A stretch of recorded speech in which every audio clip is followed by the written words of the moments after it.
Okay, hello everyone, it's great to see you. Thank you for the introduction. I'm Andrzej, this is Marta. Privilege of advising game developers for quite a few years already. And over the last few years, we have seen a big change from perspective on pursuing infringements. Some things that used to work a couple of years ago no longer work right now. And I will leave you with Marta in good hands. I will join in like 10 minutes to tell you about some of the easiest way to go. Marta has harder job and will tell you about the hard way to go with the infringements. Thank you, and hear you in like 10 minutes. Okay, thank you, Andrzej.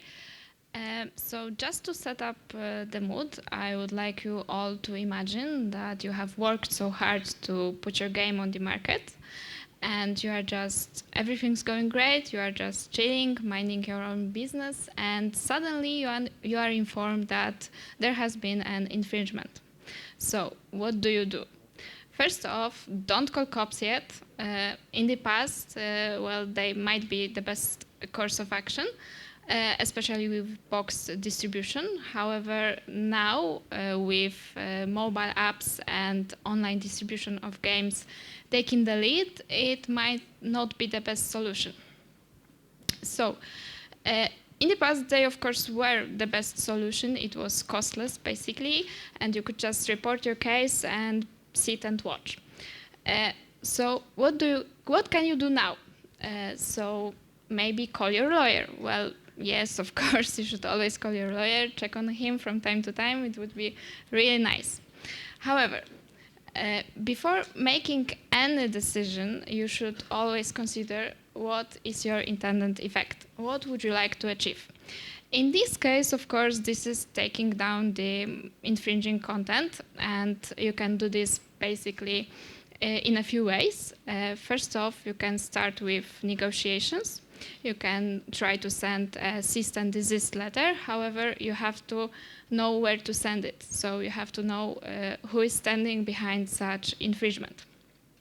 Then you can, of course, try to enter into copyright strikes, but this may be a case in official distribution platforms such as Google Play or App Store. And this is not always the case. And next, of course, you can go to the court. But on the other hand, you have to also think about securing evidence, because if you remove the material from the internet, you will not have a way to prove that there has been an infringement. So how can you secure evidence? Well, we are in a building full of people who are probably more competent in this issue than me, so I won't elaborate more on that. However, as a lawyer, I can only say to you that you should secure everything you can. It will be definitely useful. So we have basically two procedures which are distinct. First case is in which the infringement happens on official distribution platform. And yes, this may happen. And the second one is when the infringement happens on independent website or a special platform dedicated to contain illegal content. So before I go on, I would like to also mention your legal basis for your claims. And in some situations, you will have to name them, and in some that you wouldn't have to. But it is important to know that there is plenty of them. And as you have probably noticed, I didn't name the lawsuit as your first step reaction. And you might wonder if you even have to go to the court after all, if this material has been taken down. And I would say that it depends, and I know that this is a very lawyer's thing to say, but it really does. Depend on your situation, you have to just see your options in this. So if the infringement happens on the independent website or the platform dedicated with illegal content, you will have to face two two things. First of all, you have to find the responsible entity, and this will be difficult because probably they will hide their IP address, and this content will be on foreign server, and probably will not have a way to contact them. And the second one is, of course, how to make them stop. So you should, of course, send them a notification that their content is infringing your content, but however, I think that any call from you will be ignored because those people know what are they doing, and none of your letter or notification will make them stop. But however, you should try to do that just for creating evidence. So how can you react? Basically, you should start with trying to secure removing the infringing content from web searchers. It will not delete it, of course. However, it will make it difficult to find it for your customers. So next, you can try to identify such an entity and try to contact them and think about your next move and your possible legal actions. And in this case, you will face such issues as the jurisdiction and, of course, the time and costs related to prosecuting your actions. And now Andrzej will say a little bit more about the situation in which the infringement happens on official distribution platform. Okay, thank you. Unfortunately, many cases are like Marta said, where basically you're facing somebody who is intending to infringe your rights, who is specialized in it, and who is unlikely to stop. And what you can do with them is basically ask Google to remove them from web searchers. And actually, this is also the case with official platforms. In the end, you will always end with Google or with Apple if you actually want to pursue infringements actively, and you want to spend less money on it than the other party is spending on infringing your rights. However, when it comes to Google and other platforms, well, there are rules that govern your actions, rules that govern actions of those guys who illegally try to use your content. But there are also rules that govern actions of Google, of Apple, of Valve, and so on. So in the end, the operator of such platform has to always balance if he will continue violating your rights by keeping the content on their platforms, or that he will violate rights of the other party who put their content on platforms. And basically, our job as lawyers, and your job also, if you do not have lawyers, is persuading Google that it is worth it to take down the content, right? Google has their obligations to keep the content on platforms, and they generally shouldn't take down the content without proper reason. And it's your job and our job to give Google proper reason to take down this content. And to do this, the first thing is basically a notification to Google. It depends on the case, or to Google, to Apple, and to other platforms. It depends on the case, but every time you have to basically prove that you have some rights and they are infringed. It can sound easy, but it's not so easy, especially the first part, because when it comes to copyright, which is the most obvious ground for a claim, it's actually very hard to prove that you have the copyrights, because to have copyrights, firstly, you need to obtain them from some original author. You have to prove that this original author, in fact, is an author and that he was first, and so on and so on. What is so original about this work? And it's actually very hard, and you don't have much space for that, because in most cases, you are limited by some number of characters, or you cannot file as many attachments as you would like to. So it's not that easy. These are simple forms, which is great, but when it comes to legal stuff, it's not so great every time. And the second thing that you have to prove is describing how this content that you try to strike down is infringing your rights. It's a bit easier, but it also takes time. However, there are shortcuts, and one of such shortcuts, which is the most useful, I would say, and I encourage you to use it, is trademarks and designs. Because unlike copyrights, the trademarks and designs are typically registered. Of course, there is also copyright register in US, but it's not exhaustive. It's just one jurisdiction, and in most cases, you won't have copyright registered. But you have trademarks registered. You have designs registered.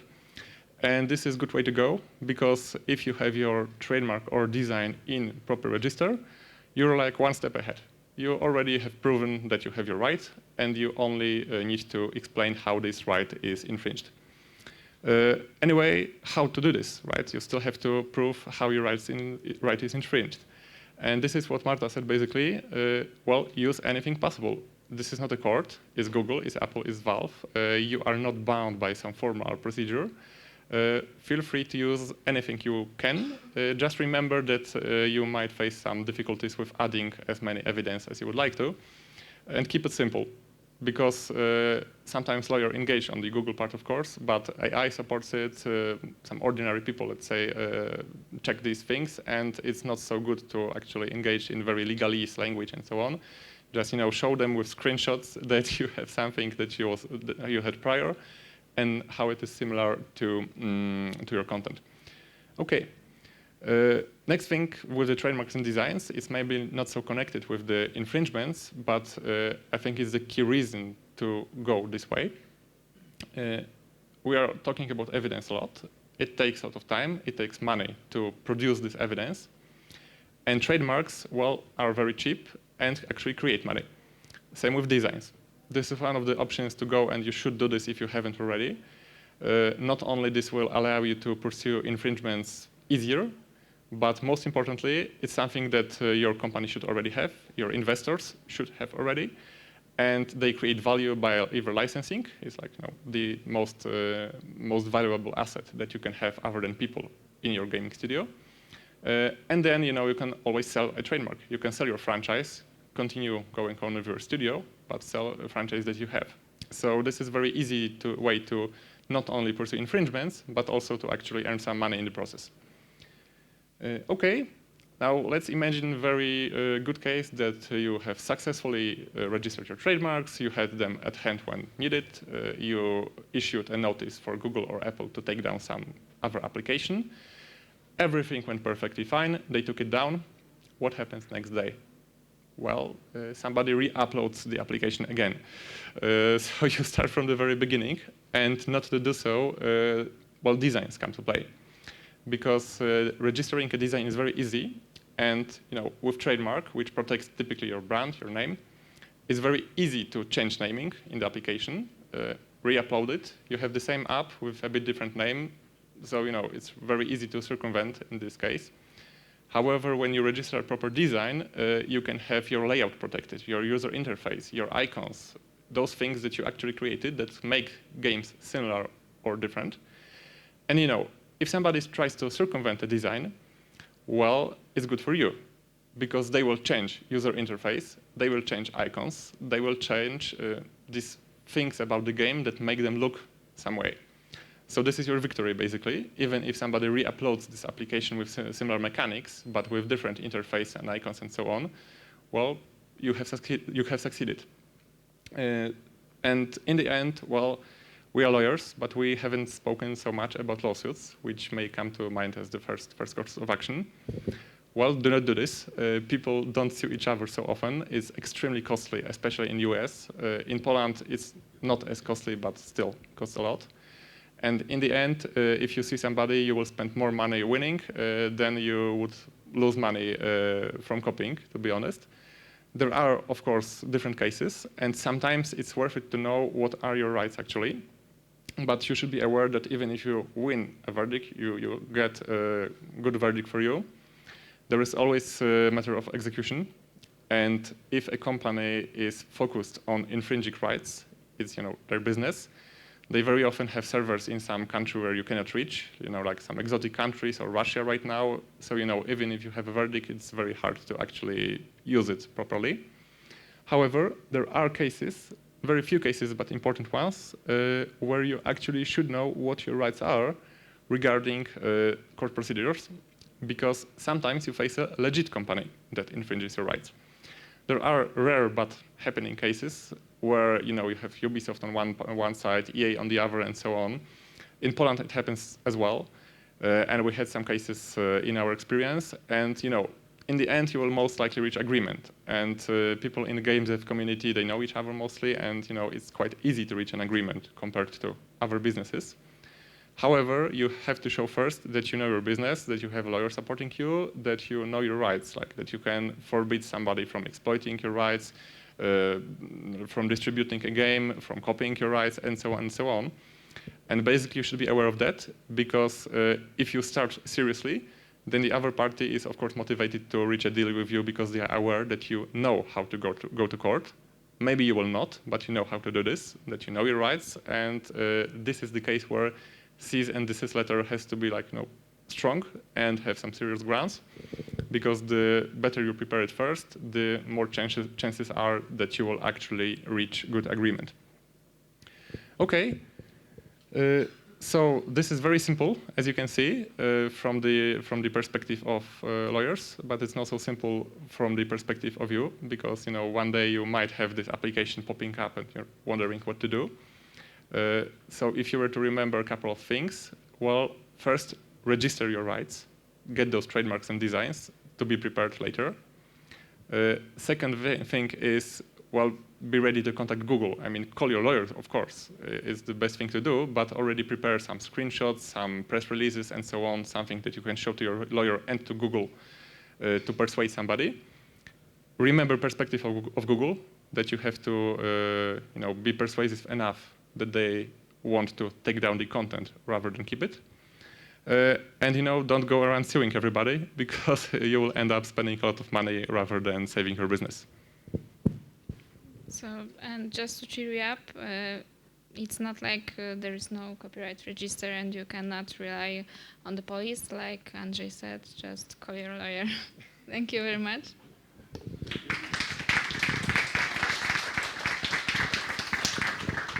If you have any questions, feel free to ask them either now or catch up with us after this presentation. Hi, I'm Michał. Thank you for the speech.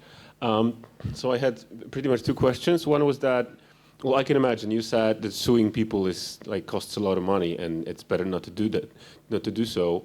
But so because I would lose more money than I would save, and so on. So, but does this not, philosophically, drive us to a point where I actually have no tools to protect my rights? Because if I sue someone, I'd spend so much money, and they know that I would have to spend so much money, so they'd probably keep on copying my IPs because they know I won't sue them anyway because I can't afford this.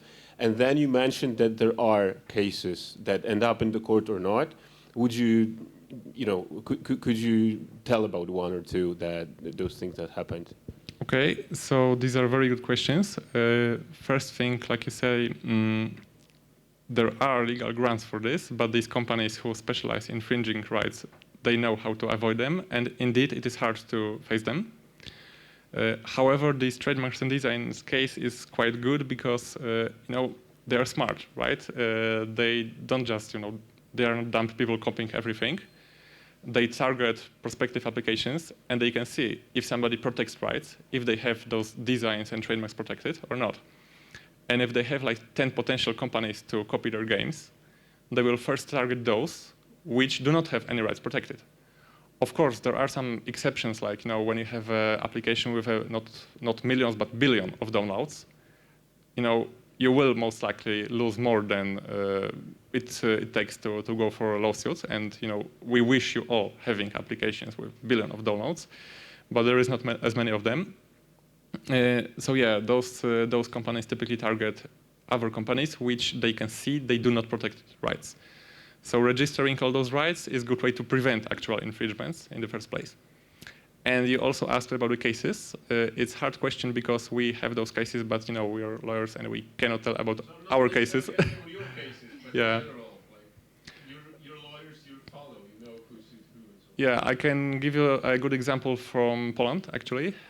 I cannot tell you the names, but let's just say that there were two very popular games. One was one of the most popular games ever in Poland.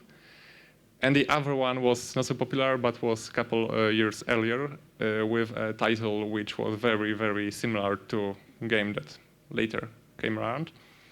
And well, there was agreement in there, and everything went fine. All those games are in the market. They cooperate, and well, maybe not cooperate, but they coexist. And this is how it ends up typically. You'll start with some quite serious letter, let's say, and then you talk a lot.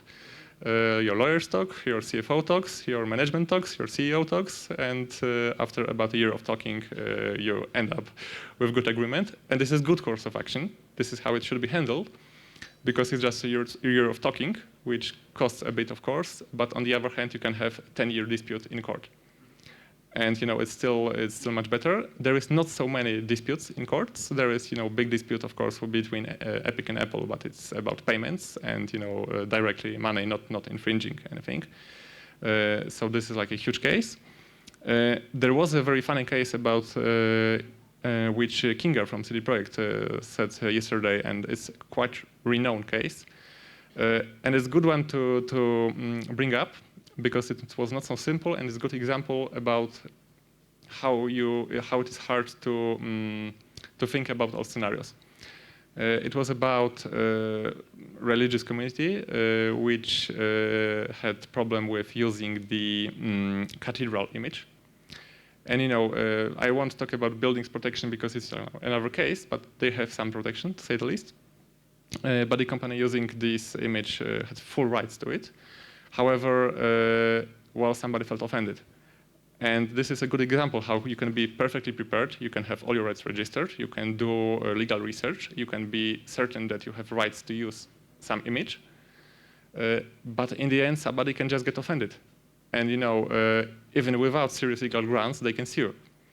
In fact, on some occasions, both us and other law firms that I see here, sometimes you threat with sues because somebody some CEO felt offended and he just wants to take something down. And you should be ready for such cases as well, because legal grounds is one thing, and practice is sometimes the other thing, and you should be ready for such cases as well, and be prepared to do all this talking.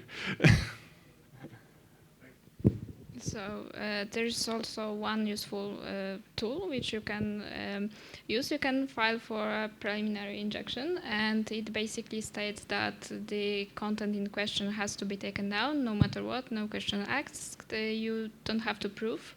In copyright strikes, you have to, of course, prove it to the court to get this injunction, but you can just, after receiving it, you can just show it and demand taking down of such content. So it will secure you for the proceedings in court, and maybe then you can reach an agreement.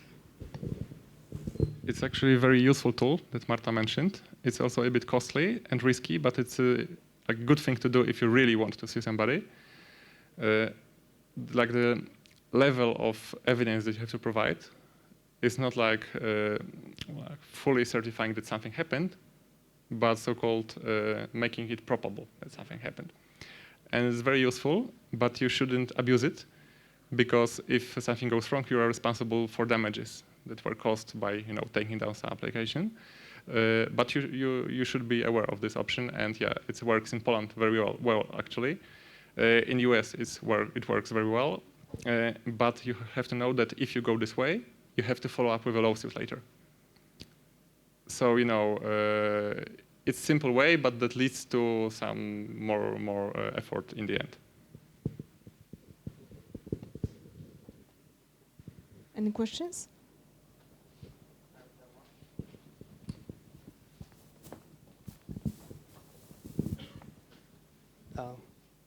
I wonder what's the best place to register a trademark. As far as I know, there are different offices, and those trademarks are territory specific. So one is for the US territory, another one is for European Union. What are your thoughts on this? That's also a very good question, because sometimes we have questions, we want it all over the world. Well, it's great. I wish somebody paid for that. I'm looking forward to such questions. But of course, we don't recommend it. Basically, the more exotic jurisdiction, the higher the cost. However, there is one very useful system which enables you to file for protection in different territories from Poland or from other EU countries, and most of the important jurisdictions are in the system. It's called Madrid system, if you want to read up on it or anything. And it works very well. And our recommendation is typically start from the territory where you do business.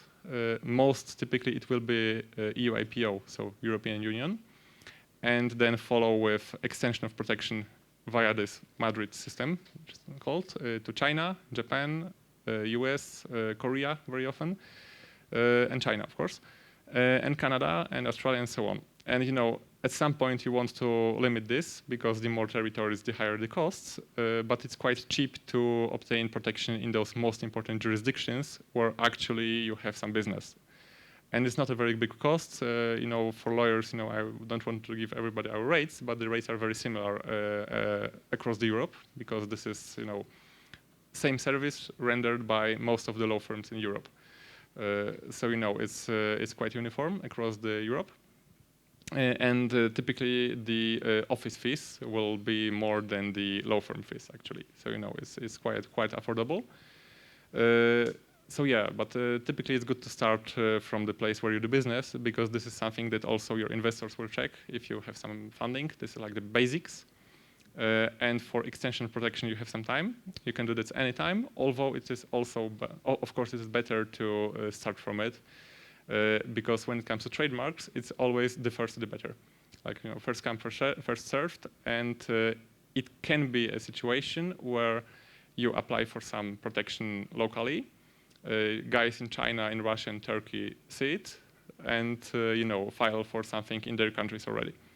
So it's good to start with some decent protection, at least to have those most important markets covered. We have to finish. Thank you very much.